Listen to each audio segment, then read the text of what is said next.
Ambuye tsekulani milomo yanga, ndipo ndidzatamanda dzina lanu.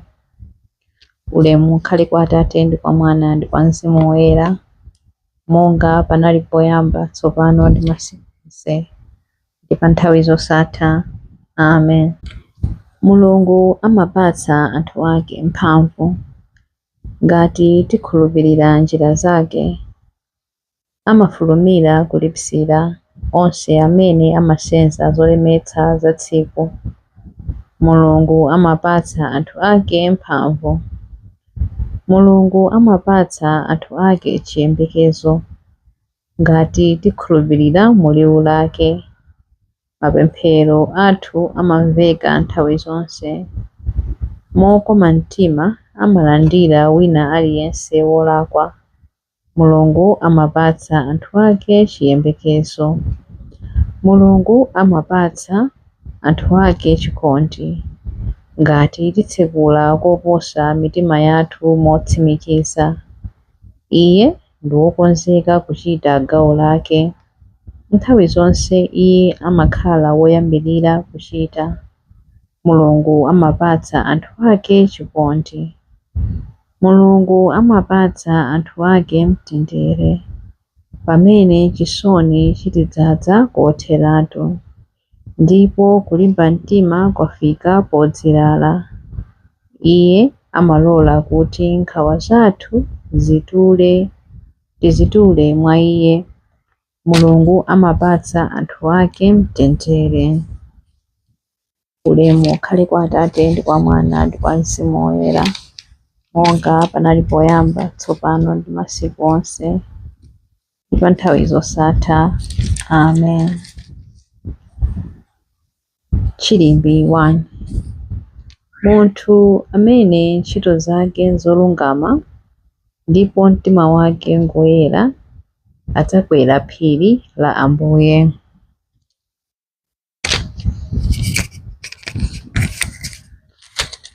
Dziko lapansi ndi zonse za m'menemo ndi zachauta. Dziko lonse lapansi pamodzi ndi anthu onse okhalamo ndi ake. Pakuti iye ndi amene adayika dziko lapansi pa nyanja yayikulu, adalikhazika pa mitsinje yozama. Ndani angayenere kukwera phiri lachauta? Ndani angayime m'malo ake oyera? Ndi amene amachita zabwino ndi manja ake, ndipo amaganiza zabwino mumtima mwake. Ndi amene salingalira zonama, ndipo salumbira monyenga. Adzalandira madalitso kwachauta, ndipo Mulungu mpulumutsi wake adzagamula kuti alibe mlandu. Anthu otere ndiwo amene amafunitsitsa chauta, ndiwo amene amabwera kudzapembedza Mulungu wa Yakobe. Kankhani zipata za mzinda, tsekulani zitseko zakalekalezo, kuti mfumu ya ulemerero ilowe. Kodi mfumu ya ulemereroyo ndi ndani? Ndi chauta wanyonga ndi wamphamvu. Chauta ndiye ngwazi pa nkhondo. Kankhani zipata za mzinda, tsekulani zitseko zakalekalezo, kuti mfumu ya ulemerero ilowe. Kodi mfumu ya ulemereroyo ndani? Ndi chauta wamphamvu zonse. Iyeyo ndiye mfumu ya ulemerero. Ulemu ukhale kwa Atate ndi kwa Mwana ndi kwa Mzimu Woyera, monga panali poyamba, tsopano ndi masiku onse, ndi pa nthawi zosatha. Amen. Munthu amene ntchito zake nzolungama ndipo mtima wake ngoyera adzakwera phiri la Ambuye. Chilimbi 2. Tamandani mfumu yamuyaya mu zintchito zanu zonse.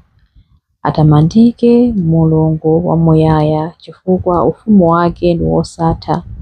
Iye amalanga ndiponso amakhululukira, amafikitsa anthu ku dziko la akufa, komanso amawatulutsa ku manda. Palibe munthu amene angathe kuthawa dzanja lake. Ana a Israeli, tamandani Mulungu. Muyamike pamaso pa mitundu ina ya anthu, chifukwa ngati anakumwazani pakati pa anthu a mitundu ina, kumenekonso akuonetsa ukulu wake. Muyamikeni pamaso pa anthu onse. Iwowo ndi Ambuye athu, iwo ndi Mulungu wathu, iwo ndi Atate athu, ndipo ndi Mulungu mpaka wamuyaya.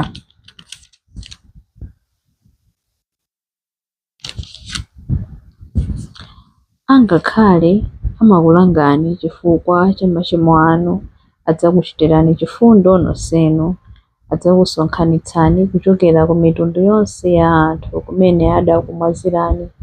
Ngati mutembenukira kwa Iye ndi mtima wanu wonse ndi nzeru zanu zonse, pokhala okhulupirika pamaso pake, ndiye kuti adzabwerera kwa inu, ndipo sadzakufulatiraninso. Onani zimene adakuchitirani. Muzimuyamika mokweza mawu, tamandani Ambuye achilungamo, lemekezani Mfumu ya mibado yonse. Ine m'dziko la ukapolo lino ndimayamika Mulungu, ndimakamba za mphamvu zake zazikulu pa mitundu ya anthu ochimwa. Anthu ochimwanu, bwererani kwa Iye ndi kuchita zolungama pamaso pake. Mwina adzakukomerani mtima ndi kukuchitirani chifundo. Ine ndimayamika Mulungu wanga, mtima wanga umakondwerera kwambiri Mfumu yakumwamba. Anthu onse azilalika ulemerero wake ndi kumuyimbira nyimbo zomutamanda mu Yerusalemu. Ulemu ukhale kwa Atate ndi kwa Mwana ndi kwa Mzimu Woyera, monga panali poyamba, tsopano ndi masiku onse ndi pa nthawi zosatha. Amen. Tamandani Mfumu yamuyaya mu ntchito zanu zonse. Chilimbi 3.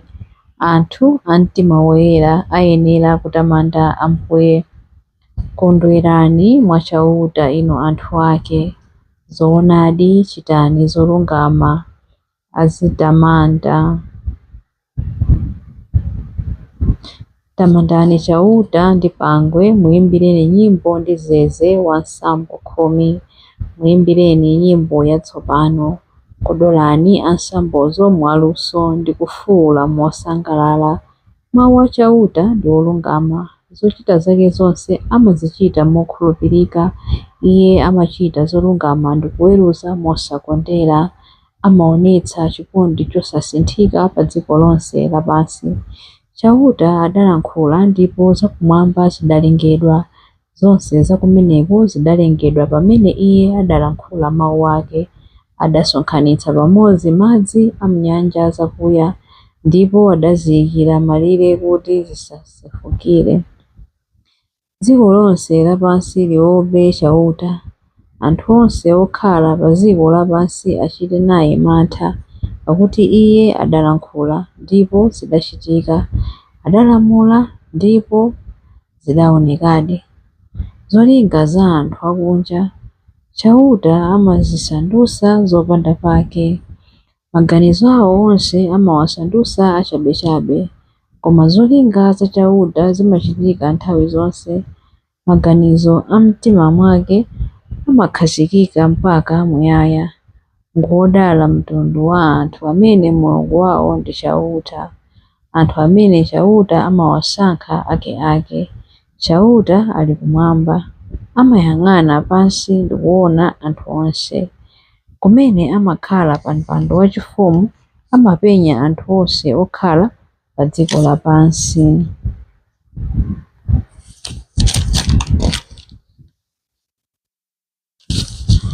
Amene amapanga mitima ya anthu onse ndiye amene amapenya ntchito zawo zonse. Mfumu sipulumuka chifukwa cha kukula kwa gulu lake la nkhondo. Wankhondo sapulumuka chifukwa chakuti ali ndi mphamvu zambiri. Pa kavalo wankhondo sungayikepo mtima kuti upambane, chifukwa sangathe kupulumutsa munthu. Ngakhale kavaloyo ali ndi mphamvu zambiri, chauta amayang'ana anthu omumvera ndi odalira chikondi chake chosasinthika. Iye amachita izi kuti awapulumutse ku imfa ndi kuwasungira moyo anthuwo pa nthawi ya njala. Mitima yathu ikuyembekeza chauta, chifukwa Iye ndiye chithandizo ndi chishango chathu. Mitima yathu imasangalala mwa chauta, popeza kuti timadalira dzina lake loyera. Inu chauta, chikondi chanu chosasinthika chikhale pa ife chifukwa timakhulupirira inu. Ulemu ukhale kwa Atate ndi kwa Mwana ndi kwa Mzimu Woyera, monga panali poyamba, tsopano ndi masiku onse ndi pa nthawi zosatha. Amen. Anthu a mtima woyera ayenera kutamanda Ambuye. Mawu a Mulungu. Mawu a Mulungu akuchokera mu buku la Aroma 13 kuyambira verse 11 mpaka na 13a. Mukudziwa kuti yafika kale nthawi yakuti mudzuke kutulo. Usiku lili pafupi kutha, ndipo mbandakucha wayandikira. Tiyeni tsono tileke ntchito za mdima, tipale zida zomenyera nkhondo kutayera. Mayendedwe athu akhale woyera ngati a anthu oyenda usana. Chiyankho. Mulungu wanga wayima pambali panga, chikhulupiriro changa chonse chili mwa Iye. Mulungu wanga wayima pambali panga, chikhulupiriro changa chonse chili pa Iye. Ndimapeza kuthawira mwa Iye, ndipo ndine mfulu kotheratu. Chikhulupiriro changa chonse chili mwa Iye. Ulemu ukhale kwa Atate ndi kwa Mwana ndi kwa Mzimu Woyera. Mulungu wanga wayima pambali panga, chikhulupiriro changa chonse chili mwa Iye. Chilimbi cha nyimbo ya Zakariya. Mulungu adatitumizira mpulumutsi wamphamvu, monga adalonjezera podzera mwa aneneri oyera. Adalitsike Ambuye Mulungu wa Israeli, wadzayendera anthu ake ndi kuwapulumutsa. Watiukitsira ife mpulumutsi wamphamvu, nyumba ya Davide mtumiki wake, monga adalonjezera ndi milomo ya anthu oyera, iwo amene adali aneneri pa nthawi yakale. Pulumutsa amene adzatimasula ife kwa adani athu, kumanja a onse amene amadana nafe. Choncho chikondi chake pa makolo athu chakwaniritsidwa, ndiponso pangano chake choyera chakumbukiridwa. Adalumbira kwa Abrahamu atate athu kuti adzatilola ndi ufulu kumantha ndi kupulumutsidwa m'manja mwa adani athu, kuti tithe kumutumikira Iye kuyera ndi mwachilungamo masiku onse a moyo wathu pamaso pake. Kwa iwe mwana wang'ono udzayitanidwa mneneri wa Mulungu wamwambamwamba. Udzapita mtsogolo mwa Ambuye kuti ukakonze njira zake Iye asanabwere, kuti ukadziwitse anthu ake za chipulumutso chawo kudzera mchikhululukiro cha machimo awo onse. Chikondi chokoma cha mtima wa Mulungu wathu, amene amatiyendera ngati mbandakucha wakumwamba, adzapasa kuwala iwo amene ali mu mdima, iwo amene akukhala mu mthunzi wa imfa, ndi kutitsogolera ife mu njira ya mtendere. Ulemu ukhale kwa Atate ndi kwa Mwana ndi kwa Mzimu Woyera, monga panali poyamba, tsopano ndi masiku onse ndi pa nthawi zosatha. Amen. Mulungu adatitumizira mpulumutsi wamphamvu, monga adalonjezera podzera mwa aneneri oyera. Mapemphero. Okondeka abale ndi alongo, tonsefe tili ndi kuyitanidwa kumodzi kofumira kumwamba, motsogozedwa ndi Khristu wansembe wathu wamkulu. Tiyeni timutamande mwachimwemwe pakunena kuti: Ambuye Mulungu wathu ndi mpulumutsi wathu. Mfumu ya mphamvu zonse, kudzera mu ubatizo mudatisandutsa ansembe achifumu. Mutithandize kupereka kwa inu nsembe yoyenera mosalekeza. Ambuye Mulungu wathu ndi mpulumutsi wathu.